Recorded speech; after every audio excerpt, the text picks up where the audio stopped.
বিয়ের জন্য খুব আড়ম্বরপূর্ণ আয়োজন করা হয়নি, খুব বেশি আত্মীয় স্বজনদেরও নিমন্ত্রণ করা হয়নি। এই নিয়ে অবশ্য মমতা বেগম গাল ফুলিয়ে বসেছিলেন। ওনার ইচ্ছে ছিল ধুমধাম করে বিয়ে দেওয়ার, মেয়ের বাড়িতে বরপক্ষের সাথে সব আত্মীয় স্বজনদের পাঠানোর। তবে হিমেলের জন্য সেসব কিছু হলো না। হিমেলের একটাই কথা, এত আত্মীয় স্বজনদের অযথা নিয়ে গিয়ে লাভ কি? সে তো ফেরার পথে খাবার দাবারের সমালোচনা করবে। তাদের পিছনে অযথা এত কষ্ট করে উপার্জন করার টাকা খরচ করার কোনো মানেই হয় না। এছাড়াও কোনো আত্মীয় স্বজনকে না নিয়ে যাওয়ার আরও একটা কারণ আছে হিমেলের কাছে। শুধুমাত্র সুসময় বন্ধুদের হিমেলের একেবারে অপছন্দ। আজ থেকে 9 বছর আগে যখন ওর বাবা মারা গিয়েছিল, তখন সংসারের বেহাল দশা ছিল। হিমেল আর হাসান দুজনেই তখন পড়াশোনা করে, কারোর পড়াশোনায় শেষ হয়নি। দীপার বিয়ে হয়ে গিয়েছিল, তার উপরে মাথায় হাজার হাজার টাকার ঋণ। মমতা বেগম তো গৃহিণী, প্রয়োজন ব্যতীত কখনো বাড়ির বাইরে পাও রাখেনি। সেখানে পুরো সংসারের দায়িত্ব এক প্রকার তার কাঁধেই গিয়ে পড়ে। হিমেল সাহায্য চেয়েছিল কিছু আত্মীয়দের থেকে, তবে সবাই মুখ ফিরিয়ে নিয়েছিল। কল করলে কেউ কল রিসিভ করতো না, কোনো অনুষ্ঠানে আর ওদেরকে নিমন্ত্রণ করতো না। রাস্তায় যদি হঠাৎ করে কোনো আত্মীয় স্বজনের সাথে দেখা হয়ে যেত, তবে না দেখার ভান করে তারা পাশ কাটিয়ে চলে যেত। আজ হিমেলদের আর্থিক অবস্থার আগের তুলনায় অনেক উন্নতি হয়েছে। এখন 2 ভাই চাকরি করে, দুজনে নিজেদের জীবনে প্রতিষ্ঠিত। এখন আর কারো কাছে কোনো কিছুর জন্য হাত পাতার প্রয়োজন হয় না। আর ঠিক এই সময়ই সব আত্মীয়রা ভাব জমাতে চলে এসেছে। একসময় যে মামা, খালা, চাচা, ফুপুরা ভুলে গিয়েছিল যে ওদের ভাইয়ের ছেলে বা বোনের ছেলে এতিম হয়ে গিয়েছে, ওদের মাথার উপরে অন্তত একটু ভরসার হাত রাখা দরকার, তখন প্রত্যেকটা মানুষ মুখ ফিরিয়ে নিয়েছিল। আর আজ হিমেল নিজের খুশির দিনে তাদেরকে বাড়িতে ডাকবে, এটা অসম্ভব ব্যাপার। মমতা বেগম হয়তো সেই দিনগুলো ভুলে গেছেন, তবে হিমেল ভোলেনি। হিমেলের প্রত্যেকটা মানুষকে মনে আছে, তাদের করা ব্যবহার, তাদের বলা প্রত্যেকটা শব্দ মনে আছে, তাদের অবহেলাগুলোও মনে আছে। যদি আজ নয়নতারার বাড়িতে নিয়ে আসতো, তবে এখানে এসেও চুপ থাকতো না। এই বাড়ির লোকজনের খুঁত ধরা শুরু করত, নয়নতারা খুঁত ধরা শুরু করে দিত। যেখানে নয়নতারা কিংবা ওর পরিবারের ব্যাপারে নিজের পরিবারকেই কিছু বলতে দেয় না, সেখানে ওসব আত্মীয়দের তো কখনো কিছুই বলতে দেবে না। যদিও হিমেলের বাড়িতে আসা থেকে আটকাতে পারেনি হিমেল, ওখানেও বাধা দিলে মমতা বেগম বিয়েতেই বেঁকে বসতেন। হিমেলের সাথে এসেছে শুধুমাত্র দীপা, ওর ছেলেমেয়ে হাসান আর রোমান। অনেক কষ্টে মমতা বেগমের অনুরোধে কাদেরকে কল করে আসতে বলেছিল, তবে কাদের আসেনি। হিমেলের অবশ্য এই নিয়ে কোনো আফসোসও নেই। হিমেল নিজের দায়িত্ব পালন করেছে। এখন কাদের যদি আসতে না চায়, সেটা একান্তই তার ব্যক্তিগত ব্যাপার। তবে হিমেল কাদেরের কাছে ক্ষমা চাইতে পারবে না, অন্যায় তো কিছু করেনি ও। তবে ক্ষমা চাইতে হবে কেন? আসলে আসুক, না আসলে যেদিকে দুচোখ যায় চলে যাক। মানুষজন কম, তাই বিয়েবাড়ি হওয়া সত্ত্বেও খুব বেশি কারো মাঝে ব্যস্ততা দেখা যাচ্ছে না। আকবর সাহেব মারুফাকে কড়া গলায় হুকুম করে বলেছেন যেন নাফিসা কিংবা সোহান আর ওর পরিবারের কেউ না আসে। পারলে তো উনি নাফিস আর সুপ্তিকেও রাখতেন না। যারা যারা সারা জীবন নয়নতারাকে কষ্ট দিয়েছে, কথা শুনিয়েছে, নয়নতারার খুশির দিনে আকবর সাহেব তাদেরকে রাখতে রাজি নন। কেননা আকবর সাহেব খুব ভালো করেই জানেন তাদের স্বভাব এখনও বদলায়নি। আজ নয়নতারার বিয়ের দিন এসেও হয়তো ওকে খোঁচা দিয়ে কথা শোনাবে। আজকের দিনটা অন্তত এইসব বাদ যাক। খাওয়া দাওয়া শেষ করে এবার মেয়ের বিদায়ের পালা এলো। এই পর্যায়ে মারুফা নয়নতারাকে জড়িয়ে ধরে হাউমাউ করে কাঁদলেন। এতদিন যাবৎ যে মেয়েকে শ্বশুরবাড়িতে পাঠানোর জন্য তিনি কান্নাকাটি করতেন, আজ সেই মেয়ে চলে যাচ্ছে বলে কাঁদছেন। মারুফা জানে আজ শুধু এই বাড়ির বড় মেয়ে চলে যাচ্ছে না, চলে যাচ্ছে এই সংসারের ভরসা, আকবর সাহেবের ভরসা। বেশ অনেকক্ষণ কাটাকাটি করার পর আকবর সাহেব সুপ্তিকে বললেন মারুফাকে নিয়ে যেতে। সুপ্তি জোর করেই ওনাকে ঘরে নিয়ে গেল। নয়নতারা মারুফাকে জড়িয়ে ধরে যতটা না কেঁদেছিল, আকবর সাহেবকে দেখে তার থেকেও বেশি কাঁদল। আকবর সাহেব এগিয়ে এসে জড়িয়ে ধরলেন মেয়েকে। নয়নতারা কেঁদে উঠে বলল, তোমায় ছাড়া থাকার অভ্যেস নেই আমার বাবা। তুমি আমার ভরসা। যত কঠিন মুহূর্তে এসেছে আমার জীবনে, তুমিই আমায় সাহায্য করেছো, আমার পাশে থেকেছো। তোমায় ছাড়া কি করে থাকবো আমি বাবা? আকবর সাহেব একটুও কাঁদলেন না। আজ তার কাঁদার দিন না, আজ তার খুশির দিন। আজ তার মেয়ে একটা নতুন জীবনে পা রাখতে যাচ্ছে, আর তিনি কান্নাকাটি করে মেয়ের মন খারাপ করে দেবেন সে প্রশ্নই আসে না।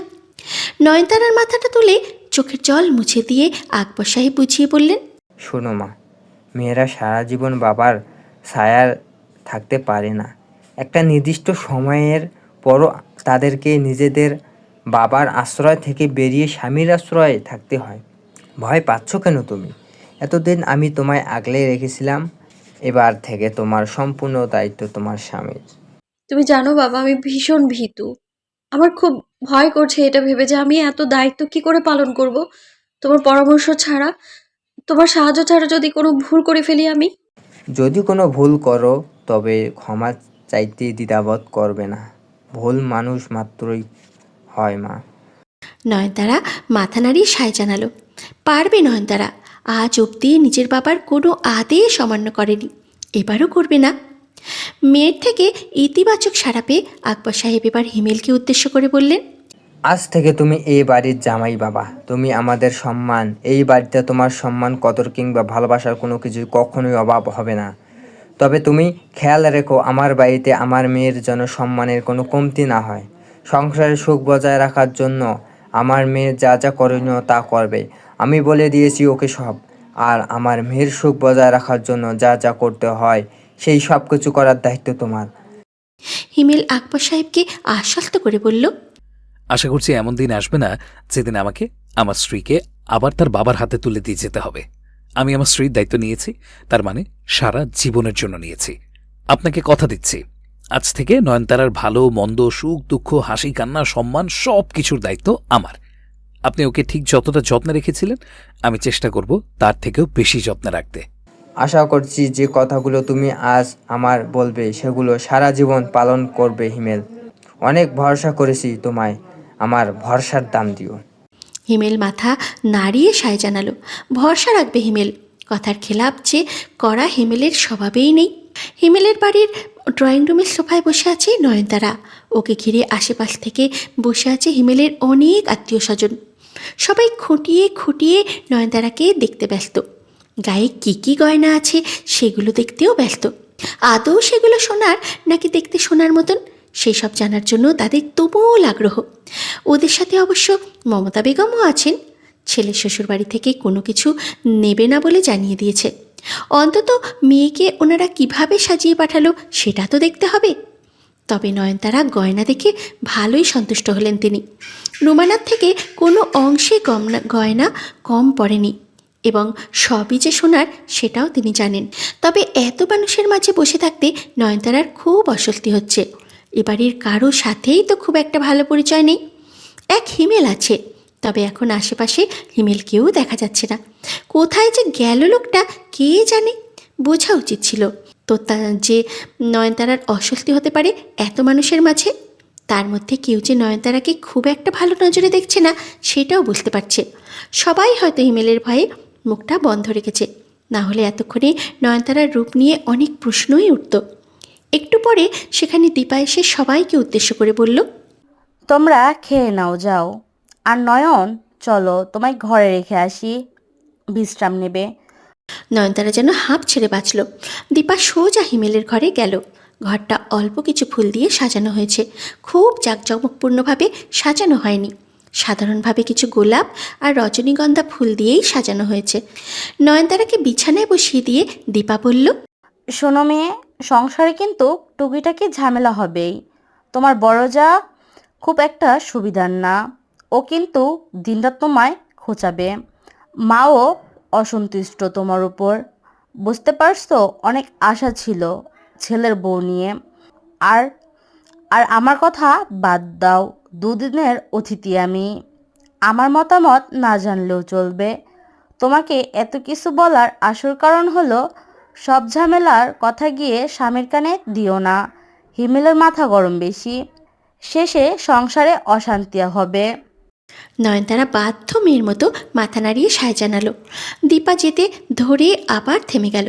পুনরায় নয়নতারাকে উদ্দেশ্য করে বলল, যতটা সহজ সরল দেখাও ততটাও কি সহজ সরল তুমি? নাকি দুদিন পর আসল রূপ দেখাবে? যাই হোক, যদি সত্যি এত সহজ সরল হয়ে থাকো তবে কপালে কিন্তু দুঃখ আছে।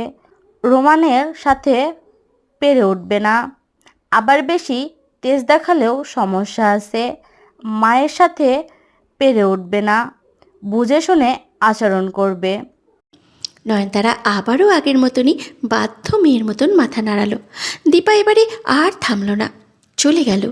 দীপা চলে যেতেই নয়নতারা বেডসাইডের উপরের থাকা জগ থেকে গ্লাসে পানি ঢেলে ঢক ঢক করে পানিটা খেয়ে নিল। ভয়ে আতঙ্কে গলাটা শুকিয়ে উঠেছিল।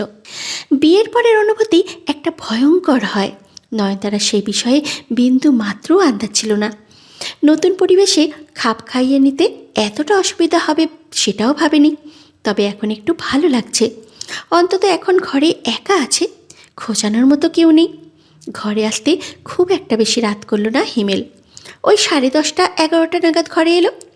দরজা খোলার শব্দ পেতেই নয়নতারা ভয়ে কেঁপে উঠল। না জানি আবার কে এলো। আবার হয়তো কোনো কিছু হুমকি দিয়ে যাবে, কিংবা আবার হয়তো সবাই ওকে খুঁটিয়ে দেখতে বসে যাবে। তবে না, তেমন কিছুই হলো না। হিমেলকে দেখতে পেয়ে একটু আশ্বস্ত হলো নয়নতারা। হিমেলের হাতে একটা প্লেট, সেই প্লেটটা আবার অন্য একটা প্লেট দিয়ে ঢাকা। নয়নতারার কৌতূহল হলো জানার জন্য যে এত রাতে কি নিয়ে এসেছে হিমেল।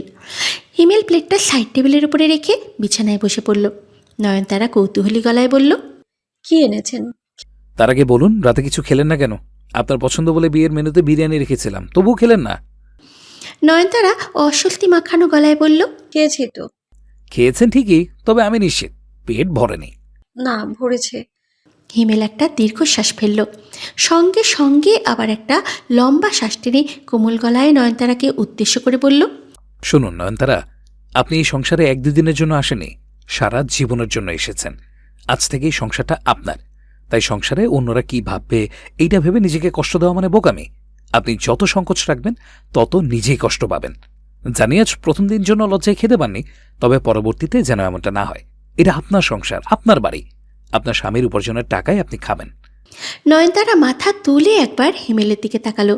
বরাবরই এই মানুষটার মাঝে নয়নতারা আকবর সাহেবের ছাপ দেখতে পায়। আকবর সাহেব নয়নতারাকে প্রত্যেকটা কথা যেমন সুন্দরভাবে বোঝায়, হিমেলও তেমনভাবেই বোঝায়। আকবর সাহেব যেমন সব সময় নয়নতারাকে বোঝাতে চায় ও অবহেলার পাত্রী না, ঠিক তেমনভাবে হিমেলও তাই বোঝায়। খুব মেল হিমেলের আকবর সাহেবের সাথে। আজ নয়নতারার মনে হচ্ছে ওর ভাগ্য বোধহয় খুব একটা খারাপ না, যে মানুষটা এত কাল যাবৎ নয়নতারার আদর্শ হয়ে থেকেছে, যাকে নয়নতারা সব থেকে বেশি ভালোবাসে, ঠিক সেই মানুষটার মতনই একজনকে জীবনসঙ্গী হিসাবে পেয়েছে। নয়নতারা তাকিয়ে থাকার মাঝেই হিমেল প্লেটটা নিয়ে নয়নতারার দিকে বাড়িয়ে দিয়ে বলল, খেয়াল করেছিলাম আপনি খেতে পারেননি। এখন এইটা খেয়ে নিন, না হলে সারা রাত খিদে কষ্ট পাবেন। নয়নতারা উপরের প্লেটটা তুলে দেখল বিরিয়ানি। খুশিতে চিকচিক করে উঠল নয়নতারার চোখ দুটো। শুধুমাত্র বিরিয়ানির জন্য খুশি না, বরং হিমেল খেয়াল রেখেছে তাতেই খুশি। আপনি খেয়াল করেছিলেন যে আমি খাইনি? আমি তো ভেবেছিলাম আপনি অন্যমনস্ক ছিলেন। আপনি তো তখন অন্যদের সাথে গল্প করছিলেন। হিমেল আলতো হেসে বলল, আমি নিজেই জানি নয়নতারা যে আমি মানুষটা খুব দায়িত্বশীল। আজ থেকে সব সময় আমার মাথার ভেতর এই ভাবনাটা থাকবে যে আমার স্ত্রী আছে এবং তার সমস্ত খেয়াল আমার রাখতে হবে। আমি যে পরিস্থিতিতেই থাকি না কেন, যত গুরুত্বপূর্ণ কাজেই থাকি না কেন, যার সাথেই কথা বলি না কেন, আমার স্ত্রীর খেয়াল রাখতে কখনো আমি ভুলব না। এতটুকু ভরসা রাখতে পারেন। এবারে আর নয়নতারা নিজের খুশিটুকু ধরে রাখতে পারল না। ফলস্বরূপ কেঁদে উঠল। হঠাৎ করে নয়নতারা কাঁদায় হিমেল ভ্যাবাচাকা খেল। কি হলো, কাঁদছেন কেন? আমি তো কাঁদার মতো কিছু বলিনি। উৎকণ্ঠিত গলায় বলল, আমার কেন যেন মনে হচ্ছে আপনি একসময় বদলে যাবেন হিমেল। এত সুখ আমার কপালে সইবে না। আপনি কেন এত ভালো হবেন? আবার আপনি যখন এত ভালো হলেন তখন তাহলে কেন আমার জীবনে এলেন? হয়তো আপনার আমাকে দরকার ছিল তাই, হয়তো আমারও আপনাকে দরকার ছিল তাই। এত জটিল করে ভাবছেন কেন নয়ন? হ্যাঁ, হয়তো আমাদের দুজনের মাঝে এখনো একে অপরের প্রতি ভালোবাসা তৈরি হয়নি, তবে সম্মান তো আছে, একটা খুব সুন্দর বন্ধুত্ব আছে, আর একটু হলেও বিশ্বাস আছে। এই সব কিছু মিলিয়ে ধীরে ধীরে ভালোবাসাটাও ঠিক তৈরি হয়ে যাবে। নয়নতারা ক্রন্দনত গলাতেই বলল, দেখেছেন, আপনাকে নয়ন বলে ফেললাম। আচ্ছা শুনুন, আমি আজ থেকে আপনাকে নয়ন বলে ডাকবো, আর খুব তাড়াতাড়ি তুমি বলেও ডাকার চেষ্টা করব। আপনার কি অস্বস্তি হবে? নয়নতারা কোনো উত্তর দিল না। হিমেল আবার বলল, না, হবে না, ডাকতেই পারেন। ঠিক আছে, তাই ডাকবো। আপনিও ছেলে আমায় হিমেল আর তুমি বলে ডাকতে পারেন। তাড়াহুড়োর কিছু নেই, আমি চাপও দিচ্ছি না। যদি ডাকতে ইচ্ছা হয় ডাকবেন। চেষ্টা করবো তুমি করে ডাকার। আচ্ছা ঠিক আছে, এবার খেয়ে নিন, ঠান্ডা হয়ে গেল মনে হয়। আপনি খাবেন না? আমি তো পেট ভরে খেয়ে নিয়েছি আগে। একবার ভেবেছিলাম দুজনে না হয় একসঙ্গে ঘরে গিয়ে খাবো, কিন্তু পরে ভাবলাম এখন নিজে খেয়ে নিই, পরে ঘরে গিয়ে আপনার খাওয়া দেখব। সেদিন রেস্টুরেন্টে খেয়াল করেছিলাম আপনি খুব সুন্দর করে গুছিয়ে খাচ্ছিলেন, আমার খুব ভালো লেগেছে। একেই তো নয়নতারার পেটে প্রচণ্ড খিদে ছিল। সেই সকালে মারুফা একটু খাইয়ে দিয়েছিল। তারপর থেকে তো সারাদিন আর কিছু খেতেই পারেনি। ভয় আর অস্বস্তিতেই কিছু খেতে পারেনি। এই বাড়িতে এসেও সবার সাথে খেতে বসেছিল। তবে এত মানুষের মধ্যে ভীষণ অস্বস্তি হচ্ছিল নয়নতারার। সব সময় মনে হচ্ছিল সবাই কেমন যেন অদ্ভুতভাবে নয়নতারার দিকে তাকিয়ে আছে। কেউ কেউ হয়তো বিরক্ত, কেউ কেউ হয়তো হাসছে। সব মিলিয়ে আর খেতে পারেনি। তার উপরে এখন আবার সামনে রাখা পছন্দের বিরিয়ানি। নয়নের চোখ পড়ল সরাসরি বিরিয়ানির আলুটার দিকে। খুব করে টানলো আলুটা নয়নতারাকে। নিজেকে আর সামলাতে পারল না, খাওয়া শুরু করে দিল। খাওয়ার পুরোটা সময় হিমেল নয়নতারাকে দেখে গেল। নয়নতারা সুন্দর করে গুছিয়ে খাওয়ার ব্যাপারটা হিমেলের খুব পছন্দের। মেয়েটা বরাবরই অল্পতেই খুশি হয়ে যায়। আজও মেয়েটা সামান্যতেই খুশি হলো। নিজেদের বিয়ের প্রথম রাতে হিমেলের থেকে কোনো উপহারও চায়নি, সামান্য বিরিয়ানিতেই খুশি হয়ে আছে। এই মেয়ের প্রতি মুগ্ধ না হয়ে থাকাই যায় না। নয়নতারার খাওয়ার মাঝেই হিমেল কী ভেবে যেন ওর মাথায় হাত বুলিয়ে দিল। নয়নতারা চমকে তাকালো হিমেলের দিকে। হিমেলের ঠোঁট জুড়ে তখন লেপ্টে আছে হাসি। দেখে মনে হচ্ছে ভীষণ সন্তুষ্ট হিমেল। মনে হচ্ছে জীবনে খুব দামি কিছু অর্জন করে ফেলেছে। নয়নতারাকে এইভাবে তাকিয়ে থাকতে দেখে বুঝল, অবাক হয়েছে। হিমেল মাথায় হাত বুলিয়ে দিতে দিতেই বলল, আপনি হয়তো অল্পতেই খুশি হয়ে যান নয়ন, তবে আমি আপনাকে কথা দিচ্ছি, আমি আপনাকে শুধুমাত্র অল্পের মাঝে সীমাবদ্ধ রাখব না। অনেক কিছু দেব আপনাকে, আমার সাধ্যের মধ্যে যা যা আছে সব দেব। সুটকেস থেকে একে একে নিজের সবগুলো শাড়ি বের করলো নয়নতারা। রাতে ঘুমানোর আগে একটা সুতির 3 পিস পরে ঘুমিয়েছিল। তবে এখন যেহেতু নিচে যাবে নতুন বউ, তাই ভাবলো একটা শাড়ি পরা উচিত। তবে এতগুলো শাড়ির মাঝে থেকে নির্ধারণ করতে পারছে না যে কোনটা পরবে। এক পর্যায়ে হিমেলকে উদ্দেশ্য করে বলল, হিমেল, কোন শাড়িটা পরবে একটু ঠিক করে দিন না। আমি পারি না এইসব করতে। একটা পরে নিলেই তো হয়, আমার তো খুব একটা অভ্যেস নেই নয়ন। তাও আপনি একটু সাহায্য করুন না, আপনার পছন্দ ভালো। হিমেল বুঝল নয়নতারা সত্যিই মহাবিপদে পড়েছে। এগিয়ে গেল একটা শাড়ি পছন্দ করে দিতে। তবে কথা হলো, এইসব বিষয়ে হিমেলের বিন্দু মাত্র কোনো অভিজ্ঞতা নেই। কোন শাড়িটা ভালো, কোনটা পরলে ভালো লাগবে কিছুই বুঝতে পারছে না। হিমেলকে চুপচাপ দাঁড়িয়ে থাকতে দেখে নয়নতারা মৃদু বিরক্তি গলায় বলল, দাঁড়িয়ে থাকার জন্য কি ডাকলাম আপনাকে? হিমেল এক হাতে মাথা চুলকে বলল, আমি তো কনফিউজড হচ্ছি। আচ্ছা, আপনি একটু 4-5টা শাড়ি বেছে নিন, তার মাঝ থেকে আমি আপনাকে একটা ঠিক করে দিচ্ছি। আমি তো 4-5টাও বাঁচতে পারছি না। দেখুন, এই বেগুনি রঙের শাড়িটা পরলে আমায় কালো লাগবে, খয়েরি শাড়িটা পরলেও কালো লাগবে, আর জামদানিটা পরলে বেশি মোটা লাগবে। বাকিগুলো তো অনুষ্ঠানে পরার মতো, একটা শাড়িও মানাবে না আমায়। হিমেল ভ্রু কুঁচকে বলল, এসব কে ঢোকালো মাথায়? কে আবার ঢোকাবে? এগুলো তো স্বাভাবিক। মোটেও স্বাভাবিক না। নয়নতারা বুঝতে পারল হিমেল বোধহয় একটু রেগে গেছে।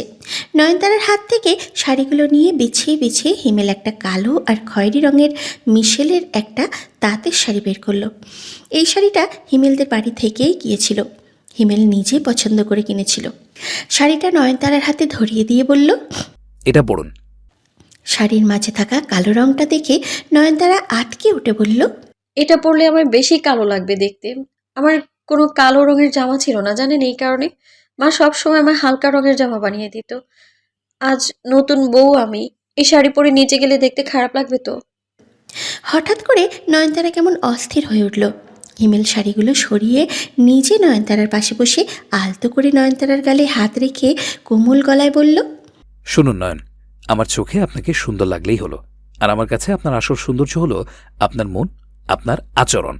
আর এই বাড়ির সবাই আপনার সাথে কথা বলার আগে 10 বার ভাববে, কারণ জানে ওরা হিমেলের বউয়ের সাথে কথা বলতে আসছে। এটা পরলে আমার খারাপ লাগবে। লাগবে না, কোনো রঙই কারোর জন্য নিষিদ্ধ হতে পারে না। আমরা মানুষরাই নিজেদের জন্য কিছু রং নিষিদ্ধ বানিয়ে ফেলি।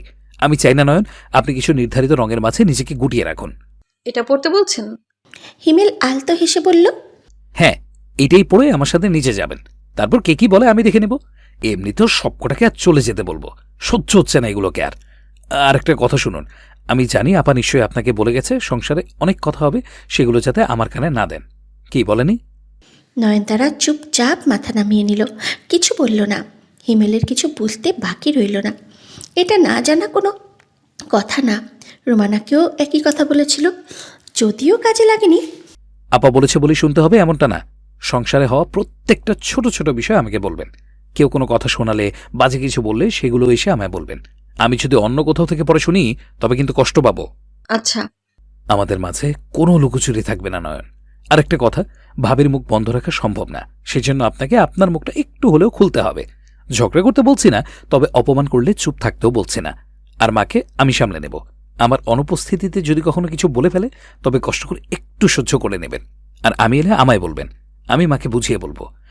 আশা করছি পরবর্তী থেকে মা আর সেগুলো করবে না। কথাটা বলে হিমেল উঠতে ধরলে নয়নতারা ওর হাতটা টেনে ধরল, অবাক কণ্ঠে বলল, আপনি এত ভালো কেন?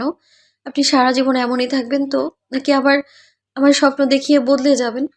হিমেল পাল্টা নয়নতারার হাতটা শক্ত করে ধরে বলল, যদি আমি স্বপ্ন দেখাই তবে সেই স্বপ্ন পূরণের দায়িত্বও আমার, কথা দিলাম।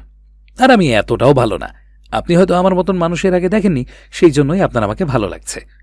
নয়নতারা মুচকি হেসে বলল, যে মানুষটা আমায় এতটা আপন করে নিয়েছে সেই মানুষটা আমার কাছে খুব ভালো হিমেল। আপনি খুব ভালো, একদম আমার বাবার মতো। বাড়ি ভর্তি আত্মীয় স্বজন। হিমেল দীপাকে ডেকে জিজ্ঞাসা করল, মা কোথায়? ঘরে আছে। ঘরে আছে কথাটা শুনতেই হিমেলের কেমন যেন খটকা লাগলো। এই মুহূর্তে তো মমতা বেগমের ঘরে থাকার ব্যথা না, ঘরে থাকার কথা না। তবে কোনো ঝামেলা হলো নাকি? দীপাকে আর কিছু জিজ্ঞাসা করলো না। পাশে দাঁড়ানো নয়নতারাকে দেখিয়ে বলল, তুমি ওনার সাথে থাকো, আমি মায়ের কাছে যাচ্ছি। দীপা নয়নতারাকে নিয়ে রান্নাঘরের দিকে গেল।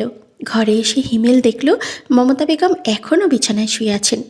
হিমেল গিয়ে ওনার পাশে বসে মাথায় হাত রেখে বলল, শরীর খারাপ লাগছে মা, ডাক্তারের কাছে নিয়ে যাব? না, ঠিক আছি। ঠিকই যখন আছো তাহলে এইভাবে মন মারা হয়ে আছো কেন? কেউ বোধহয় আগুনে ঘি ঢেলেছে, তাই না? তাই এই মহান কাজটা করলো কে? খালা না মামি? একা ওদের দোষ দিচ্ছিস কেন? সবাই একই কথা বলছে। কি বলছে? বলছে এ কেমন বউ নিয়ে এলাম, ছেলের সাথে মানাচ্ছে না। সবাই জিজ্ঞেস করছে ছোট ছেলের শ্বশুর বাড়ি থেকে কি কি দিল। আমি কিছু উত্তর দিতে পারছি না। তুই কারোর সামনে আমার মুখ রাখলি না।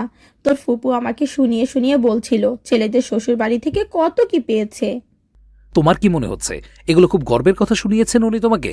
ছেলের শ্বশুরবাড়ি থেকে এই জিনিসগুলো নিয়ে উনি ওনার ছোট লোক হওয়ার পরিচয় দিয়েছেন। আমার মা তো আর অমন না। এসবের জন্যই তো আমি ফুপুকে পছন্দ করি না। ফুপু বোঝে তুমি ওনার থেকে আলাদা, ভালো, সেজন্যই তো তোমাকে উনিও পছন্দ করে না। দেখো না হিংসা করে। মমতা বেগম বোধহয় বুঝলেন হিমেলের কথার গুরুত্ব, তবে সম্পূর্ণভাবে সন্তুষ্ট হতে পারলেন না। আবারও আফসোসের গলায় বললেন, শুধু তোর ফুপু একা বলেনি এই কথাগুলো, তোর খালা মামি সবাই বলছিল যে ঠকিয়েছে ওরা তোকে। একেই তো এমন একটা মেয়েকে গলায় ঝুলিয়ে দিয়েছে, তার উপর আবার কিচ্ছু দেয়নি। হ্যাঁ মানছি আমরা কিছু নিতে চাইনি, তাই বলে ওদের কি কোনো দায়িত্ব ছিল না? ওরা যা দিত সেগুলো তো ওদের মেয়েরই থাকতো। আমি কি করতাম ওসব নিয়ে? হিমেল একটা দীর্ঘশ্বাস ছেড়ে বলল, যদি ওনার মেয়েরই কাজে লাগে তবে তুমি এত ভাবছো কেন মা? তবে আমাদের তো এত মাথা ব্যথার কোনো কারণ নেই। উনার মেয়ের দরকার নেই তাই ওনারা দেননি। আর তাছাড়া আমি এত নিষেধ করা সত্ত্বেও গয়না তো কম দেয়নি, যথেষ্ট দিয়েছে। মমতা বেগম হালকা একটু তেতে উঠে বললেন, শুধু গয়না দিলে হবে? জামাইকে কি দিয়েছে ওরা? শুধু একটা সোনার চেইন দিয়ে ছেড়ে দিল। তুই একটা বাইক চাইতে পারলি না? তুই একটা বাইক চাইতে পারলি না? কতদিন হলো কিনতে চাইছিস? হিমেল এবারে কিঞ্চিত রাগী কণ্ঠে বলল, আমার সামনে বলেছ, নয়নের সামনে এই কথাগুলো ভুলেও তুলবে না। আমার শখ আমি নিজে পূরণ করব, শ্বশুরের টাকায় পূরণ করতে হবে না। আর শোনো, খালা মামি কিংবা ফুপু কাউকে এসব বলার সুযোগ দেবে না। ওদেরকে যত সুযোগ দেবে ওরা কিন্তু তত তোমায় খোঁজাবে। বরং ওনাদেরকে শোনাবে যে তোমার ছেলের বউ চাকরি করে, অনেক টাকা বেতন পায়। পুরো বংশে নয়নতারার মতন শিক্ষিত ছেলের বউ আর কারোর নেই। আমি ভেবেছিলাম তুমি এসব বলে ওদের খোঁচাবে, আর তুমি তা না করে কিনা শেষে চুপচাপ এসে এখানে শুয়ে আছো। মমতা বেগম লাফ দিয়ে শোয়া থেকে উঠে বসলেন। একবার দরজার দিকে দেখে হিমেলকে উদ্দেশ্য করে ধীর গলায় বললেন, কি বলছিস? খোঁচাবো আমি ওদেরকে? হিমেল প্রশ্রয় দিয়ে বলল, অবশ্যই খোঁচাবে। আরে আমাদের পুরো বংশের বউদের মধ্যে একমাত্র নয়নতারাই চাকরি করে।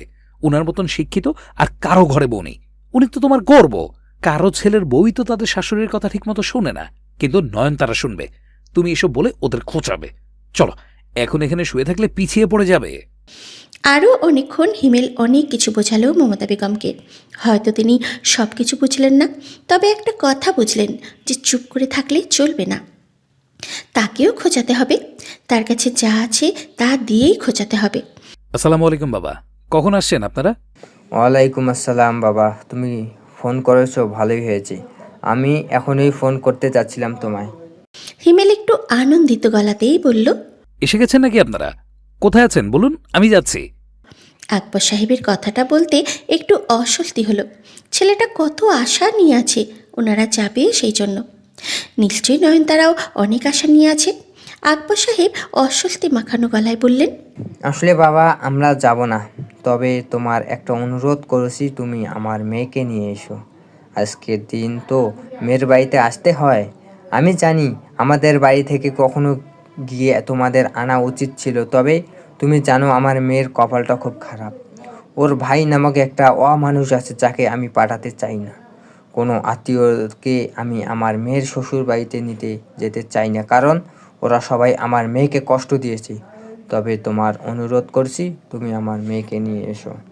হিমেল মৃদু রাগী গলাতেই বলল, আমাকে কে আনতে আসবে নাকি আসবে না এগুলো নিয়ে আমার সমস্যা নেই বাবা, তবে সমস্যা আছে আপনারা আসবেন না কেন। আপনি যে এসব স্টুপিড আত্মীয় স্বজনদের নিয়ে আসবেন না, এতে আমিও খুশি। আমিও পারছি না শুধু আমার আত্মীয়দের বাড়ি থেকে বের করে দিতে, একটা গিরগিটিকেও আমার সহ্য হয় না। তবে আপনারা কেন আসবেন না বাবা? মেয়ের বাড়িতে আসবেন না, এটা হয়? নয়নের মা কিংবা আমি কারোই যেতে মন সায় দিচ্ছে না। বিয়ে মানেই তো ভাই বোনের নিয়ে আনন্দ, অথচ আমার মেয়ে ভাই কিংবা বোন কাউকে আমি ওর বাড়িতে যেতে দেব না। বিয়ে মানে আত্মীয় স্বজনদের নিয়ে আনন্দ, তাদের কাউকেই আমি ডাকিনি। আমরা দুই বয়স্ক মানুষ গিয়ে কি করব বলো, বরং অস্বস্তি বাড়বে। হিমেল বুঝতে পারছে ওনাদের অস্বস্তি হওয়াটা স্বাভাবিক, তাই বলে আসবে না সেটাও মানতে পারছে না। ঠিক আছে, আপনারা থাকুন, আমি আসছি, আপনাদের নিয়ে আসবো, তারপর আপনাদের সাথে আবার আপনাদের বাড়িতে ফিরবো। আকবর সাহেব বাকরুদ্ধ হয়ে গেলেন হিমেলের কথা শুনে। ছেলেটার এত দায়িত্ববোধ, কিছুক্ষণের জন্য যেন আকবর সাহেবের নিজেরই বিশ্বাস করতে কষ্ট হলো যে ওনার মেয়ের কপালটা এত ভালো। এই জন্যই বোধহয় এতদিন যাবৎ নয়নতারা এত কষ্ট পেয়েছে। সুখ দুঃখ মিলিয়েই তো জীবন। এতদিন কষ্ট পেয়েছে, এবারে বোধহয় নয়নতারা প্রকৃত সুখ পাবে। আকবর সাহেবকে চুপ করে থাকতে দেখে হিমেল আবারও বলল, আমি কিন্তু সত্যি আসছি বাবা, তৈরি থাকবেন। আকবর সাহেব হিমেলের প্রস্তাবে অসম্মতি জানিয়ে বলল, আজকের দিনটা বাদ দাও বাবা, মেয়ের বাড়ি যখন কোনো না কোনো একদিন তো যেতেই হবে। তবে আজ জোর করো না, আমি শুধু তোমায় অনুরোধ করব, তুমি আমার মেয়েকে নিয়ে এসো। তোমার জোর করতে পারবো না, শুধু অনুরোধ করতে পারবো, আর আমাকেও জোর করবে না। হিমেল অনেকক্ষণ আকবর সাহেবকে বোঝালো, তবে কোনো মতেই রাজি করাতে পারল না। এক পর্যায়ে গিয়ে হিমেলের মনে হলো এখন বোধহয় ওর থেমে যাওয়া উচিত। আকবর সাহেবের সিদ্ধান্তটাকে সম্মান জানানো উচিত। আকবর সাহেব যথেষ্ট বিচক্ষণ মানুষ। উনি যেহেতু সিদ্ধান্তটা নিয়েছেন, নিশ্চয়ই অনেক কিছু ভাবনা চিন্তা করেই নিয়েছেন। এখন ওনার সিদ্ধান্তের বিরোধিতা করাটাই বোধহয় বেয়াদবি হবে। দুপুরে সকলের জন্য রান্না করার দায়িত্ব পড়ল নয়নতারার কাঁধে। সাহায্য করার কথা ছিল দীপা আর রুমানার, কেননা এত মানুষের রান্না করা তার পক্ষে বেশ কষ্টসাধ্য। তবে রুমানাকে খুঁজে পাওয়া গেল না। সে নিজের ঘরে গিয়ে পায়ের উপর পা তুলে বসে রইল। রুমানা না রান্নাঘরে নয়নতারাকে সাহায্য করবে, আর না আত্মীয় স্বজনদের সাথে গল্পগুজব করবে। এসব আবার রুমানার খুব একটা পছন্দ না। তবে দীপা বসে থাকতে পারল না, যত বিরক্তই থাকুক না কেন নয়নতারার উপরে। তাই বলে এত মানুষের রান্না একার পক্ষে করা অসম্ভব। তা আবার নতুন বউ, না হোক পছন্দ, তবুও তো ভাইয়ের বউ, বিয়ে করে এই বাড়িতে এনেছে তো। তবে দীপা খুব বেশি কথা বলল না নয়নতারার সাথে, একদম অতিরিক্ত প্রয়োজনে। যখন কথা না বললেই না, কেবলমাত্র তখনই বলল, তাও খুবই থমথমে গলায়। সংসারের কাজ করতে নয়নতারার কোনো অসুবিধে নেই। রান্নাবান্নায় সে পারদর্শী, ঘরের সমস্ত কাজেই ভীষণ পারদর্শী। এসব করতে নয়নতারার কোনো অসুবিধা নেই, বরং সংসার করার নয়নতারার ইচ্ছে ছিল ভীষণ। হিমেলের আপত্তি ছিল বিয়ের পরের দিনই নয়নতারাকে রান্নাঘরে পাঠানোর ব্যাপারে, তাও যদি শুধুমাত্র ওদের পরিবারের লোকজনের জন্য রান্না করা হতো, তাও না হয় হতো। তবে 14 গোষ্ঠীর জন্য রান্না করার ব্যাপারটা হিমেলের একেবারেই পছন্দ হলো না। মমতা বেগমকে বলেও ছিল নয়নতারা কেন গোষ্ঠীসূত্র লোকের জন্য রান্না করতে যাবে। তার থেকেও বড় কথা, বিয়ে তো শেষ, তবে ওরা এখনও আছে কেন? তবে ওই যে সব শেষে নয়নতারা যখন নিজেই রাজি হয়ে গেল, তখন আর কিছুই বলতে পারল না হিমেল। নয়নতারা শুধু নিজেই রাজি হয়নি, বরং ইশারায় হিমেলকেও থামতে বলেছে। সবসময় এত অশান্তি নয়নতারার ভালো লাগে না। সংসার যখন করতে এসেছে, রান্নাবান্না কাজ তো করতেই হবে। দুপুরে নয়নতারার হাতের রান্না খেয়ে সবাই প্রশংসা করল। গর্বে মমতা বেগমের বুক ফুলে উঠল। সেই সাথে নিজের ননদকে খোঁচা দিতেও ভুললেন না। খোঁচা দিয়ে বলে উঠলেন, আমার ছোট বউ কিন্তু দারুণ গুণী। হ্যাঁ গো শম্পা, আমার ছেলের বউ রান্না বান্না শিখেছে নাকি এখনো তোমাকেই রাখতে হয়। একবার খেয়েছিলাম রান্না, মুখে তোলা যায়নি। শম্পার বুঝতে বাকি রইল না যে মমতা বেগম ওকে খোঁচা দিয়ে কথাটা বলল। তবে এখানে ওনার তর্ক করার মতন কিছুই নেই। আজও তার ছেলের বউ ঠিকঠাক রান্না করতে শেখেনি, ওনাকেই সব কিছু করতে হয়। একবার সবাইকে দাওয়াত দিয়েছিল, ছেলের বউয়ের হাতের রান্না খাইয়ে যে অপমানটা হয়েছিলেন, তাতে আর কিছু বলাও সাজে না। তবে এইভাবে তো হেরে যাওয়া যায় না। জোরপূর্বক হেসে উঠে বললেন, ভাবি, আমার ছেলের বউকে তো আমি রান্নাঘরে ঢুকতে দেই না। যা সুন্দর গায়ের রং, আগুনের তাপে পড়ে যদি ছেলের বউয়ের মতন কালো হয়ে যায়। মমতা বেগমের মুখটা এবারে কালো হয়ে গেল। এই একটা জায়গায় গিয়েই তো উনি হেরে যাচ্ছেন। হিমেল এখানে উপস্থিত নেই, নয়তো শম্পা তার কথার যোগ্য জবাবটা পেয়ে যেত। তবে দীপার ওর মাকে এত খোঁচানোটা পছন্দ হলো না।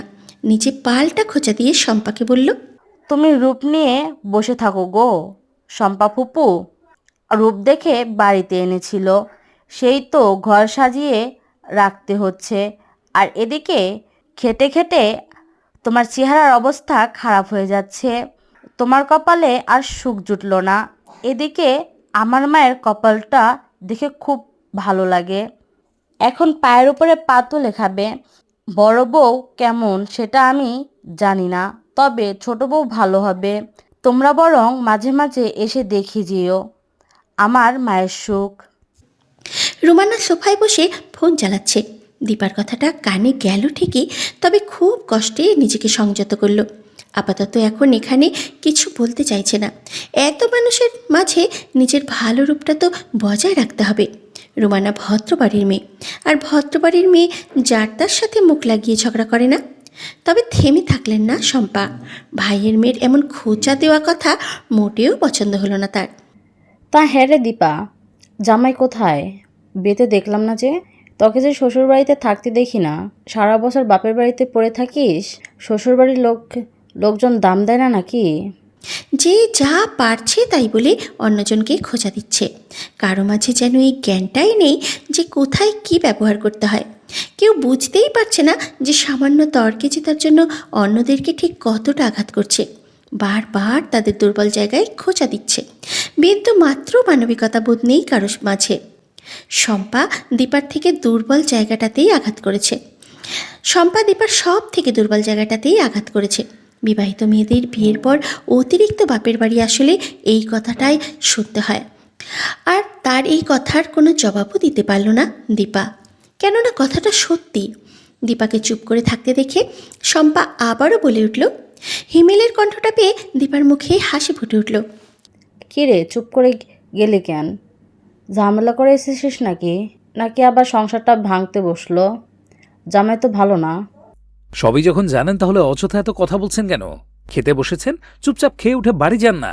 আবার এত কথা বলছেন, অথচ খাবার গলায় আটকে যাচ্ছে না। কি এক জ্বালা! দীপা জানে না কেন, তবে সে কোনো উত্তর দিতে পারছিল না। কি বলবে সেটাও জানে না। হুট করে কোনো মিথ্যেও মুখে আসছিল না। হিমেলের বলা কথাটা শম্পার খুবই আত্মসম্মানে লাগলো। চেয়ার থেকে উঠে মমতা বেগমকে উদ্দেশ্য করে বললেন, ভাবি, তোমার ছেলে মেয়ে তো দেখছি উঠে পড়ে লেগেছে আমায় অপমান করতে। এই শিক্ষা দিয়েছো? মমতা বেগম নিজেও কিছু বললেন না।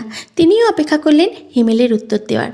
হ্যাঁ, এটা ঠিক যে আত্মীয় স্বজনদের তিনি ভালোবাসেন, সব অনুষ্ঠানে সবাই এলে ওনার বেশ ভালোই লাগে। তবে এইভাবে ওনার বাড়িতে এসে ওনাকেই খোঁচাবেন, ওনার ছেলে মেয়েদেরকে খোঁচাবেন, এই ব্যাপারটা ওনার পছন্দ না। আর এমনিতেও শম্পাকে দাওয়াত দিতে হয় না, নিজেই যখন তখন চলে আসে দেখার জন্য মমতা বেগমের কী অবস্থা চলছে। মমতা বেগমের আশা পূরণ করে হিমেল বলে উঠল, পপু শুনুন, একটা কথা বলি। যৌবনকালে যথেষ্ট কুটনামি করেছেন, এখন বয়স হয়ে গিয়েছে, কোন দিন ডাক পড়বে জানেন না। অন্তত এখন একটু ভালো হয়ে যান। এই যে মানুষের মনে কষ্ট দিয়ে তাকে খোঁচা দিয়ে এত কথা বলেন, এই সব কিছুর হিসেব কিন্তু দিতে হবে। শম্পা রাগান্বিত গলায় বলল, তুই কিন্তু এবার বেয়াদবি করছিস। আজ আমার ভাই বেঁচে থাকলে তোর সাহস ছিল না আমার সাথে এভাবে কথা বলার।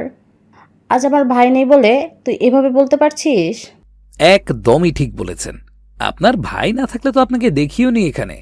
আজকাল আবার খুব আনাগোনা বেড়েছে আপনার। সত্যি বলতে আমার বিয়েতে আপনাদের কাউকে ডাকার আমার বিন্দুমাত্র কোনো ইচ্ছা ছিল না। আমি না ঠিক সহ্য করতে পারি না আপনাদের। তবে মাকে কষ্ট দিতে পারলাম না। এখন যেহেতু বিয়েটা শেষ, আপনারা আসতে পারেন। আমি বাড়িটা ফাঁকা চাই। এত মানুষজনের মাঝে আমার দম বন্ধ হয়ে আসে। এই অপমান আর সহ্য করা গেল না। শম্পা গটগট পায়ে হেঁটে ঘরে চলে গেলেন। এরই মাঝে ঘর থেকে নয়নতারাও বেরিয়ে এলো। বাইরে চেঁচামেচির আওয়াজ কানে গিয়েছিল ঠিকই, তবে কী নিয়ে ঝামেলা হচ্ছিল সেই সব জানে না। মমতা বেগম জানতেন না যে হিমেলরা এখনই নয়নতারার বাড়িতে যাবে, তবে ওদেরকে তৈরি হয়ে আসতে দেখে বুঝলেন। গম্ভীর গলায় হিমেলকে উদ্দেশ্য করে বললেন, এত তাড়াতাড়ি যাওয়ার কি আছে? হিমেল ঘড়িতে সময়টা দেখে নিয়ে বলল, বিকাল 4টা বাজে মা, মাঝরাতে গিয়ে কি করব? এত তেরা কথা বলবি না তো আমার সাথে হিমেল। সে যাচ্ছিস যা, আমি আটকে রেখেছি নাকি তোদের? তবে এদিকে শোন, একটা কথা আছে। বলো, আমি শুনছি তো। মমতা বেগম বিরক্তি নিয়ে বললেন, কাছে আয়, সবাইকে শোনানো যাবে না, একটু এদিকে আয় আমার সাথে। হিমেলকে নিয়ে মমতা বেগম একটা ফাঁকা জায়গায় গেলেন। ফিসফিস করে বললেন, যাওয়ার সময় কি নিয়ে যাবি শ্বশুর বাড়িতে? হাতেই ঘোড়া তো নিয়ে যাওয়া সম্ভব না, ওই মিষ্টি ফল এসবে নিয়ে যেতে হবে।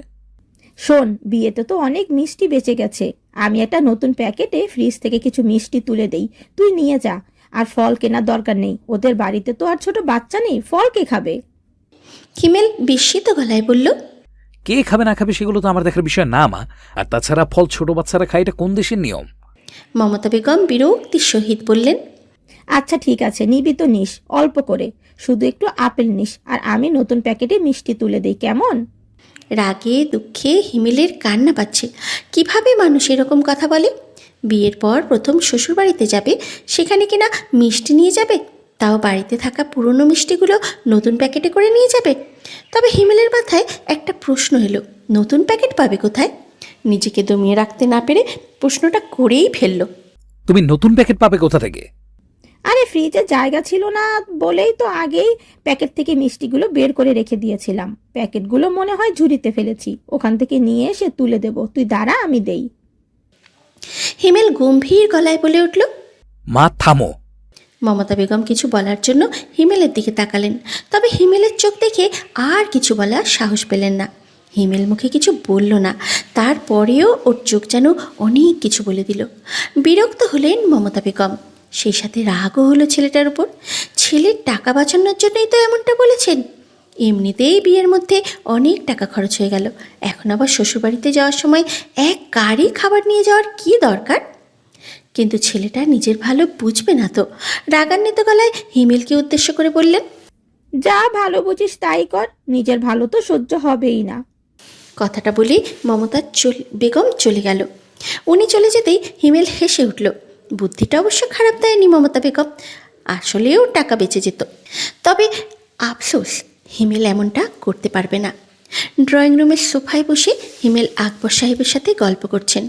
মারুফা মেয়েকে টেনে নিয়ে গেলেন নিজের ঘরে। ওনার পিছন পিছন সুপ্তিও এলো। ঘরে গিয়ে সুপ্তিকে বললেন দরজাটা বন্ধ করে দিতে, যেন জামাইয়ের কানে কোনো কথা না যায়। নয়নতারাকে বিছানায় নিজের পাশে বসিয়ে আতঙ্কিত গলায় বললেন, হ্যাঁ রে নয়ন, ওই বাড়িতে সব ঠিকঠাক আছে তো? জামাই আবার বদলে জানি তো? একদিনের মাঝে কেউ বদলায় নাকি মা? আর তোর শ্বশুরবাড়ির লোকজন, তোর শ্বশুরবাড়ি আর ননদরা খোঁচালো না তো তোকে? খুঁচিয়েছে তো অনেক, তবে নয়নতারাকে সেসব এখন বলতে চায় না। বললেই মারুফা আরও বেশি চিন্তা করবেন। আলতো হেসে মারুফাকে আশ্বস্ত করে বললেন, না মা, তেমন কিছুই হয়নি। ওরা সবাই খুব ভালো, বিশেষ করে হিমেল। ওনার জন্য তো কেউ কিছু বলতেই পারে না। তুমি এত চিন্তা করো না, প্রেশার বেড়ে যাবে। সে তো আমার এমনিতেই বেড়ে গেছে, ঘুমোতে পারছি না কাল থেকে আমি। খালি মনে হচ্ছে না জানি ওরা তোর সাথে কি কি করছে। হ্যাঁ রে মা, গয়না নিয়ে কিছু বললো? তোর বাবার যা সামর্থ্য তাই দিয়েছে, সামর্থ্যের বাইরে গিয়ে দিয়েছে আর পারতো না। বললাম তো মা, কেউ কিছু বলেনি। আর তাছাড়া আমি কি কখনো অভিযোগ করেছি? বাবা কষ্ট করে যা দিয়েছে আমি তো এতটুকুও চাইনি। না করা সত্ত্বেও তোমরা দিলে বলে হিমেল আরো রেগে গিয়েছিল। খুশিতে মারুফার চোখ দুটো চিকচিক করে উঠল। তবে সুপ্তির কেন যেন সন্দেহ হলো। হিমেল ভালো মানুষ, সেটা সত্যি বুঝে গেছে। তবে নয়নতারার শ্বশুরবাড়ির লোকজন মোটেও এত সুবিধার না। অন্তত পুরো একটা দিনে একবারের জন্যও নয়নতারাকে খোঁচাবে না, এটা অসম্ভব। সন্দেহী গলায় সুপ্তি নয়নতারাকে উদ্দেশ্য করে বলল, সত্যি কি তোমার শ্বশুরবাড়ির লোকজন তোমার কোনো কিছু নিয়ে খোঁচা দেয়নি না? এটা তো অসম্ভব। শ্বশুরবাড়ির লোকজন ছেলের বউকে খোঁচাবে না, এটা হতেই পারে না।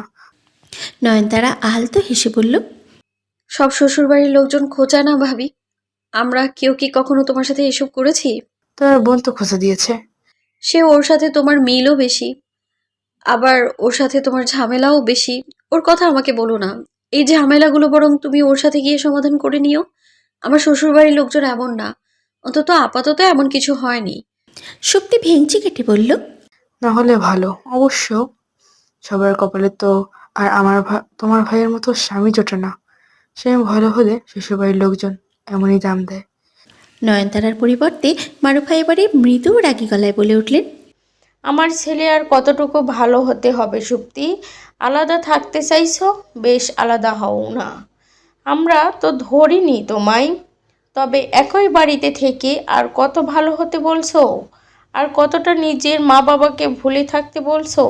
এবার কি মা বাবা বলে ডাকতেও মানা করে দিবে? সুপ্তি ঝাঁঝালো গলায় বলল, শুনুন মা, কথায় কথায় আমার এত দোষ দেবেন না। বইয়ের কথা শুনলে হয় না। কি করে ও? কত টাকা উপার্জন করে? বিয়ে করছে, ওর হুঁশ জ্ঞান আছে যে ওর বইয়ের মাসে মাসে খরচপাতি লাগে? দুদিন পর পর দুদিন পর ছেলে মেয়ে হলে কি করবে? চাকরি বাকরি করে না, সারাদিন বাড়িতে বসে থাকে। মারুফা ব্যঙ্গাত্মক গলায় বলল, পড়াশোনার সময় যখন কলেজ ফাঁকি দিয়ে দুজনে ঘুরে বেরিয়েছো, তখন মনে ছিল না এই কথাগুলো? ঠিক সময় ঠিক কাজটা না করলে জরুরি সময়ে কে চাকরি পাবে? ওর তো নিজের বাবার দোকানে বসারও যোগ্যতা নেই, ঠিকঠাক হিসাবও পারবে না। সব কিছুরই একটা নির্দিষ্ট সময় থাকে শক্তি। বিয়ের পর প্রথম প্রথম তো শুধু ঘুরেই বেরিয়েছো। তখন আমরা মা বাবা হয়ে কাজের কথা বললেও তুমি নিজের মুখ ভেঙচিয়েছো। এখন এইসব বলে লাভ কি? একা আমার দোষ না দিয়ে এটা বলুন না মা, যে আপনার নিজের ছেলেকে মানুষ করতে পারেননি। আমাদের দোষটা আমরা কখনো এড়িয়ে যাইনি শক্তি। আমরা আমাদের ছেলেকে মানুষ করতে পারিনি, এটা আমাদের ভুল। তবে আমার ছেলের এতটাও অমানুষ ছিল না যতটা তোমার পাল্লায় পড়ার পর হয়ে গেছে। নয়নতারা বুঝতে পারল আবহাওয়া ভীষণ গরম হয়ে গেছে। যে কোনো সময় শাশুড়ি বউ ঝগড়া লেগে যেতে পারে। বাইরে হিমেল আছে। এখন যদি কোনো ঝগড়া শুরু হয়ে যায়, সম্মান নিয়ে টানাটানি পড়ে যাবে। নয়নতারা জানে সুপ্তিকে থামানো সম্ভব না। থামাতে পারলে মারুফাকেই থামাতে পারবে। নয়নতারা তাই করল। চুপ করো মা, বাইরে হিমেল আছে। ওনার সামনে আমাদের পারিবারিক ঝামেলাগুলো তোলো না। মারুফা অনিচ্ছা সত্ত্বেও থেমে গেলেন। জামাইয়ের কথাটাই আসল। নয়নতারা এবারে সুপ্তিকে উদ্দেশ্য করে বললেন, আর ভাবি, তোমাকেও বলছি চুপ করো। কেউ কাউকে অমানুষ বলতে পারে না। আমার ভাইয়ের নিজের ইচ্ছে নেই কোনো কিছু করার। আসলে বাবার ছত্রছায়ায় থেকে থেকে ওর এমন বাজে অভ্যাস হয়ে গিয়েছে যে নিজে আর কিছু করার কথা ভাবতেও পারে না। সুপ্তি ঝাঁঝালো গলায় বলল, মানুষ হোক বা অমানুষ হোক, তোমাদের আর কি? তোমরা তো নিজের জীবনে সুখী আছো, মরণ হয়েছে আমার। সামান্য একটা সেফটি পিন কিনতে গেলেও শ্বশুরের কাছে হাত পাততে হয়। বিয়ে করেছি একটা কুলাঙ্গারকে। জেনে শুনেই তো বিয়ে করেছো অকাল কুষ্মাণ্ডটাকে। আর বিয়ে যখন করেছই, তবে এখন অভিযোগ করে আর কি হবে? এখন এসব অভিযোগ বাদ দিয়ে ভাইয়াকে বোঝানোর চেষ্টা করো। সে সাথে পারলে নিজেও কিছু একটা করার চেষ্টা করো। তুমিও তো পড়াশোনা জানো, একটা চাকরির চেষ্টা করলেও তো পারো। হ্যাঁ, আমি চাকরি করে তোমার ভাইয়াকে বসিয়ে বসিয়ে খাওয়াবো। নয়নতারা এবারে মৃদু বিরক্তিকর গলায় বলল, আমি কি একবারও সেই কথা বলেছি? আমি তোমাদের দুজনকে চাকরি করতে বলেছি। সমস্যা কি দুজন মিলে চাকরি করলে? তোমাদেরই তো থাকবে টাকা পয়সা। আমার বাবা মা তো আর চাইছে না তোমাদেরটা। সুপ্তি আর কোনো কথা বাড়ালো না, তিরিং বিরিং করতে করতে বেরিয়ে গেল। ঘর থেকে সুপ্তি যাওয়ার পর মারুফার রাগে হিসহিস করতে করতে বলল, দেখেছিস একবার ওর আচরণ? ছেলের বউ এমন বেয়াদব হবে কেন? পরের মেয়ের জন্য শাসন করি না? ভাবি একটু আদর ভালোবাসা দিলে হয়তো ঠিক হয়ে যাবে। ঠিক এই মেয়ে তো ঘাড়ি তেরা। বাদ দাও না মা ওসব কথা, ভালো লাগে না সবসময় এত অশান্তি। থেমে গেলেন মারুফা। তবে একবারের জন্য থেমে গেলেন না, ভাবলেন একটু আগেই নয়নতারা এসেছে, পরে না হয় সময় সুযোগ বুঝে আবার শক্তির কথা তুলবেন। আকবর সাহেবের সাথে কথাবার্তা শেষে হিমেল এসে নয়নতারার ঘরেই বিশ্রাম নিচ্ছে। আসার পর থেকে তো নয়নতারা দেখাই পায়নি তেমন। মেয়েটা বোধহয় ভুলেই গেছে যে হিমেলও ওর সাথে এসেছে। নতুন একটা পরিবেশ এসেছে হিমেল, ওকে তো একটু সঙ্গ দেওয়া উচিত ছিল। অসুবিধাও তো হতে পারে, অথচ মেয়েটার কোনো খোঁজ খবরই নেই। হিমেলের এইসব ভাবনার মাঝেই একটা মেয়েলি কণ্ঠস্বর ভেসে এলো ওর কানে। দরজা দাঁড়িয়ে ভেতরে আসার জন্য অনুমতি চাইছে। হিমেলের কাছে সম্পূর্ণ অপরিচিত লাগলো কণ্ঠটা। এ বাড়িতে মেয়ে বলতে তো এক সুপ্তি আর মারুফা, ওরা না। আর নয়নতারার কণ্ঠ চিনতে তো হিমেলের কোনো মতেই ভুল হবে না। তবে এই নতুন কণ্ঠটা আবার কার? কে জানে, পাড়া প্রতিবেশী হতে পারে। নতুন জামাই দেখার উৎসাহ তো সবার অতি তীব্র থাকে, তার মাঝে আবার নয়নতারার সাথে কার বিয়ে হলো সেটা জানার জন্য আরও বেশি আগ্রহ। হিমেলও মনে মনে ঠিক করলো সবার আগ্রহ একেবারে মিটিয়ে দিয়ে ছাড়বে। আগেই ভিতরে আসার অনুমতি দিল না। আগন্তুককে গম্ভীর গলায় আগে প্রশ্ন করল, কে? আমি দুলাভাই, আপনার একমাত্র শালী। হিমেল আন্দাজ করতে পারল এটা বোধহয় নয়নতারার বোন নাফিসা হবে, যাকে বিয়েতেও দেখেনি হিমেল, কখনো কথাও হয়নি, দেখাও হয়নি, সেই জন্যই কণ্ঠটা চিনতে পারছে না। এই মেয়েটাও যে খুব একটা সুবিধার না সেটা হিমেল জানে। তবে ঠিক আছে, একটু কথাবার্তা বলা যাক, পরিচিত হওয়া যাক, দেখা যাক কী উদ্দেশ্য নিয়ে এসেছে। গম্ভীর গলায় হিমেল অনুমতি দিয়ে বলল, আসতে পারেন। নাফিসা ভেতরে এলো। হিমেলের মনোযোগ তখন হাতে থাকা ফোনের স্ক্রিনে। নাফিসা যে ঘরে এসেছে সেদিকে বিশেষ কোনো গুরুত্ব দিল না। নাফিসা একটু অবাক হলো। হিমেলকে তো পরিচয় দিল, ওর থেকে অনুমতি নিয়েই তো ঘরে এলো, তবে পাত্তা না দেওয়ার কি আছে? একটু বেশিই ভাব দেখাচ্ছে না ছেলেটা? তবে যাই হোক, এসব রাগারাগি পরে করা যাবে। হাস্যোজ্জ্বল গলায় হিমেলকে উদ্দেশ্য করে বলল, কেমন আছেন দুলাভাই? চিনতে পেরেছেন আমাকে? আমার ছবি দেখে আপনারা নয়নকে দেখতে এসেছিলেন। হিমেল একবার চোখ তুলে তাকালো নাফিসার দিকে, কয়েক সেকেন্ডের মতন তাকিয়ে থেকে স্বাভাবিক গলায় বলে উঠল, আপনি এমন গুরুত্বপূর্ণ কেউ ছিলেন না যাকে আমি মনে রাখবো। নাফিসা একটু অপমানিত হলো ঠিকই, তবে দমল না। পুনরায় বলল, মনে রাখেননি বললেই হলো নাকি? ছবিতে আমাকে পছন্দ করেই তো পাত্রী দেখতে এসেছিলেন। আমার আপা আর মায়ের সিদ্ধান্তে বিয়েটা করার ইচ্ছে ছিল, ওনারাই আপনাকে পছন্দ করেছিল, আমি না। বরাবরই আমার পছন্দ ছিল নয়নতারা। আপনার কি কোনো কাজ আছে ঘরে? না থাকলে আসতে পারেন, এত চেঁচামেচি আমার পছন্দ না। নাফিসা এবার তুমুল অপমানিত হলো। চেঁচামেচি কোথায় করছে? স্বাভাবিকভাবেই তো কথাবার্তা বলছে, তাহলে এত ভাব দেখানোর কি আছে? দেখে মনে হচ্ছে কোনো দেশের কোনো প্রধানমন্ত্রী। সাহস হয় কী করে নাফিসার বাড়িতে দাঁড়িয়ে নাফিসার সাথে এমনভাবে কথাবার্তা বলার? মৃদু রাগান্বিত গলায় বলল, নিজেকে কি ভাবেন আপনি? হ্যাঁ, আমার সাথে এভাবে কথা বলার সাহসী হলো কোথা থেকে আপনার? আর আপনি স্বীকার করুন বা নাই করুন, আমাকে পছন্দ করেই তো এই বাড়িতে পাত্রী দেখতে এসেছিলেন আপনারা। হিমেল এবার বিরক্তিকর গলায় বলল, বারবার একই কথা তুলছেন কেন আপনি? যদি ধরেও নেই যে ছবিতে আপনাকে পছন্দ করেই এ বাড়িতে পাত্রী দেখতে এসেছিলাম, তবু এখানে এসে আপনার স্টুপিডিটি দেখে কখনোই আপনাকে বিয়ে করতাম না। ইভেন আমি নিশ্চিত কোনো স্টুপিডই আপনাকে বিয়ে করেছে। স্টুপিড বিয়ে করুক, তবুও বেছে বেছে সুন্দরী মেয়েকেই বিয়ে করেছে। কি ভেবেছেন আপনারা? মতলব বুঝি না। হিমেল ভ্রু কুঁচকে বলল। কি বুঝেছেন?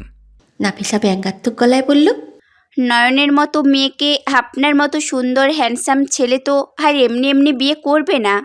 নিশ্চয়ই 2 দিন পর শখ মিটে গেলে ছেড়ে দিবেন। নয়ন তো দেখতে ভালো না, অবশ্য ওকে ছেড়ে দিলেও অবাক হব না। আপনার মতন ছেলের সাথে ওকে মানায়ও না। ওরই ভেবেচিন্তে বিয়েটা করা উচিত ছিল। রাগে হিমেলের চোয়াল শক্ত হয়ে এলো। রক্তিম চোখজোড়া নাফিসার উপরে নিক্ষেপ করে দাঁতে দাঁত পিষে বলল, ইচ্ছে করছে ঠটি একটা চর মেরে চেহারার নকশা বদলে দিতে। শুধু মেয়ের জন্য বেঁচে গেলেন, ছেলে হলে বুঝিয়ে দিতাম আমার স্ত্রীকে অপমান করার পরিণতি ঠিক কি হতে পারে। নাফিসা তেতে উঠে কিছু বলতে চাইল, তবে তার আগেই সেখানে নয়নতারা এলো। নিজের ঘরে নাফিসাকে দেখে বেশ অবাক হলো। তার মাঝে আবার হিমেলের রাগান্বিত কণ্ঠস্বর ভেসে এলো। তাড়াহুড়ো করে ঘরে ঢুকে ব্যস্ত গলায় হিমেলকে উদ্দেশ্য করে বলল। কি হয়েছে? হিমেল রাগান্বিত গলায় বলল, নয়নতারা, প্লিজ আপনার বোনকে বেরিয়ে যেতে বলুন। এমন মানুষদের সাথে কথা বলতে আমার রুচিতে বাধে। অ্যালার্জি আছে আমার এমন মানুষদের সাথে। ওনাকে জাস্ট বের হয়ে যেতে বলুন। নয়নতারা এবার নাফিসাকে উদ্দেশ্য করে বলল। কি করেছিস তুই? আর আমার ঘরে কেন এসেছিস, তাও আবার আমার অনুপস্থিতিতে? নাফিসা ব্যঙ্গাত্মক গলায় বলল, কেন, তোর অনুপস্থিতিতে এসেছি বলে ভয় হচ্ছে নাকি? ইনসিকিউর ফিল করছিস? ভাগ্যের জোরে একটা বর পেয়েছিস, এখন তাকে হারিয়ে ফেলার ভয় করছিস নাকি? চুপ কর নাফিসা, আর চলে যা এখান থেকে। কেন, লজ্জা পাচ্ছিস নাকি? আরে, তোর জামাই তোর সম্বন্ধে সব কিছু জেনেই বিয়ে করেছে, আর ইনসিকিউর ফিল করাটাই স্বাভাবিক। এর আগেও তো আমার ওপরে নজর পড়ে, তোর প্রেমিককে হারিয়েছিলি। নয়নতারার যতটা না রাগ হলো তার থেকেও বেশি লজ্জা লাগলো। নাফিসা তো ওর নিজের বোন। হিমেলের সামনে এইভাবে নয়নতারার সাথে কথা না বললে কি হতো না? নিজেকে খারাপ প্রমাণ করার কি খুব দরকার? নয়নতারা কিছু বলতে চাইল, তবে এবারে হিমেল ওকে সুযোগ না দিয়ে হাতে থাকা ফোনটা বিছানার উপরে ছুঁড়ে মেরে আকবর সাহেবকে গলা উঁচিয়ে ডাকলো। বাবা, বাবা, মা, একবার একটু আসবেন প্লিজ এই ঘরে। হঠাৎ করে এভাবে চেঁচিয়ে ওঠায় নাফিসা ভড়কালো। আকবর সাহেবকে ডাকছে কেন হিমেল? তার মানে উনি বাড়িতে আছেন। নাফিসা তো ভেবেছিল দোকানে চলে গেছে। আগে জানলে নাফিসা এখন আসতোই না। আরও কিছু বুঝে ওঠার আগেই ঘরে আকবর সাহেব আর মারুফা হন্তদন্ত পায়ে প্রবেশ করলেন। নাফিসাকে দেখতেই দুজনে অনেক কিছু আন্দাজ করে ফেললেন। মারুফা এগিয়ে এসে ব্যস্ত গলায় জামাইকে উদ্দেশ্য করে বললেন, কি হয়েছে বাবা, তোমার কোনো অসুবিধা হচ্ছে এখানে? পাশে দাঁড়ানো আকবর সাহেব গম্ভীর গলায় বলে উঠলেন, সামনে একটা অসুবিধা দাঁড়িয়ে আছে মারুফা, তারপরেও বুঝতে পারছো না অসুবিধা হয়েছে কি না? হয়নি? হিমেল, নাফিসা কি কিছু করেছে? যেহেতু হিমেল এবারে আকবর সাহেবের সাথে কথা বলবে, তাই কণ্ঠে খুব একটা রাগ প্রকাশ করতে পছন্দ করল না। শান্ত অথচ গম্ভীর গলায় বলল। আকবর সাহেব গম্ভীর গলায় বললেন, বাবা, যেহেতু এই বাড়িটা আপনার, তাই আমি আগে আপনাকে এই ব্যাপারে জানাতে পছন্দ করলাম। যদি আমার বাড়িতে হতো তবে কাউকে কিছু জানানোর কিংবা কারো থেকে কিছু শোনার প্রয়োজন মনে করতাম না। উনি ক্রমাগতভাবে নির্লজ্জের মতন আমার স্ত্রীকে অপমান করেই যাচ্ছেন। মেয়ে মানুষ জন্য আমি গায়ে হাত দিতে পারছি না। আর নয়নতারাকে তো খুব ভালোভাবেই চেনেন, উনি কিচ্ছু বলবেন না। নাফিসা তেতে উঠে কিছু বলতে চাইল। কি বলেছ ও নয়নকে? উনি যা বলেছেন সেগুলো আমি পুনরাবৃত্তি করতে চাই না বাবা। আমার ওনাকে দেখলেই এখন রাগ হচ্ছে। আমার অনুরোধ আপনার কাছে, যতদিন আমি বাড়িতে আছি উনি যেন আমার চোখের সামনে না আসেন। কেননা কখন আমি নিজের রাগের ওপর থেকে নিয়ন্ত্রণ হারিয়ে কি করে ফেলবো আমি নিজেও জানি না। আমি এসব ছোটলোকি কথাবার্তা সহ্য করতে পারি না। তবে তার আগে ওর গালে বেশ শক্তপোক্ত একটা চড় পড়ল এবং চড়টা মেরেছেন না মারুফা। নাফিসা বিস্ময় ভরা দৃষ্টিতে মারুফার দিকে তাকিয়ে বলল, তুমি আমাকে মারলে মা? মারুফার আগে হিসিস করতে করতে বললেন, জন্মের পরে তোকে জ্যান্ত কবর দিয়ে দেওয়া উচিত ছিল আমার। সেটা যখন করতে পারিনি, তখন তোর মতো একটা অভিশাপকে তো আমাকে সহ্য করতেই হবে। অমানুষ বেয়াদব মেয়ে কোথাকার। নিজের বোনের সংসার আগুন লাগাতে বিবেকে বাঁধে না তোর? কার মুখ দেখে তোর জন্ম দিয়েছিলাম জানি না। গোষ্ঠীর মাঝে তোর মতো এত বেয়াদব কেউ নেই। তবে কার গুণ পেলি তুই? মা, তুমি কিন্তু আমায় অপমান করছো। শুধু সামনে জামাই আছে জন্য একটা চড় মেরেও থেমে গেলাম, নয়তো চুলের মুঠি ধরে তোকে বাড়ি থেকে আমি বের করতাম। তুই আমার গর্ভের কলঙ্ক, তুই তো তোর বাবার শিক্ষার কলঙ্ক। তোর অনেক অন্যায়কে প্রশ্রয় দিয়েছি আমি শুধু মেয়ের জন্য। এই বাড়ি থেকে তোর বিয়েটাও দিতে দিয়েছি, কিন্তু তুই তো মানুষ হওয়ার নামই নিচ্ছিস না। স্বার্থপর বেইমান মেয়ে কথাকার, বেরিয়ে যা আমার বাড়ি থেকে। জন্ম যেহেতু দিয়েছি, সুখের সংসার কর সেই দোয়া করি। তবে ভুলেও আর কোনো দিন আমার কিংবা আমার নয়নের সংসারে নজর দিবি না। নাফিসা আর সেখানে দাঁড়াতে পারল না, হন হন পায়ে হেঁটে বেরিয়ে গেল। নাফিসা চলে যেতেই মারুফা হিমেলকে উদ্দেশ্য করে বলল, বাবা, ওর কথায় তুমি কিছু মনে করো না। ওর হয়ে আমি ক্ষমা চাইছি তোমার কাছে। হিমেল ব্যস্ত গলায় বলল, আপনি কেন ক্ষমা চাইছেন মা? যে অপরাধ করেছে তাকে যথেষ্ট শাসন করেছেন আপনি, এতটুকুই হবে। না বাবা, ভুল তো আমাদেরই হয়েছে।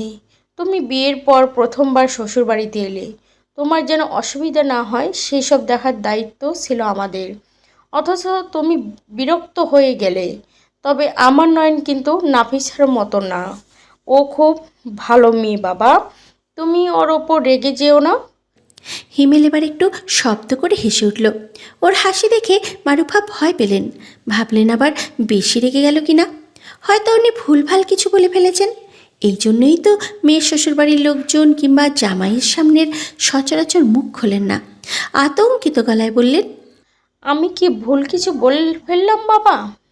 আরে মা, আপনি অযথা ভয় পাচ্ছেন। আমি তো আপনার ছোট মেয়েকে একটু ভয় দেখানোর জন্য এত চেঁচামেচি করলাম, আর আপনি এত ভয় পাচ্ছেন কেন? আর কথায় কথায় তো ক্ষমা চাওয়ারও কিছু নেই, বরং আমি বোধহয় একটু বেশি রাগারাগি করে ফেলেছি, সেজন্য আমার ক্ষমা চাওয়া উচিত। না না বাবা, তুমি কেন ক্ষমা চাইবে?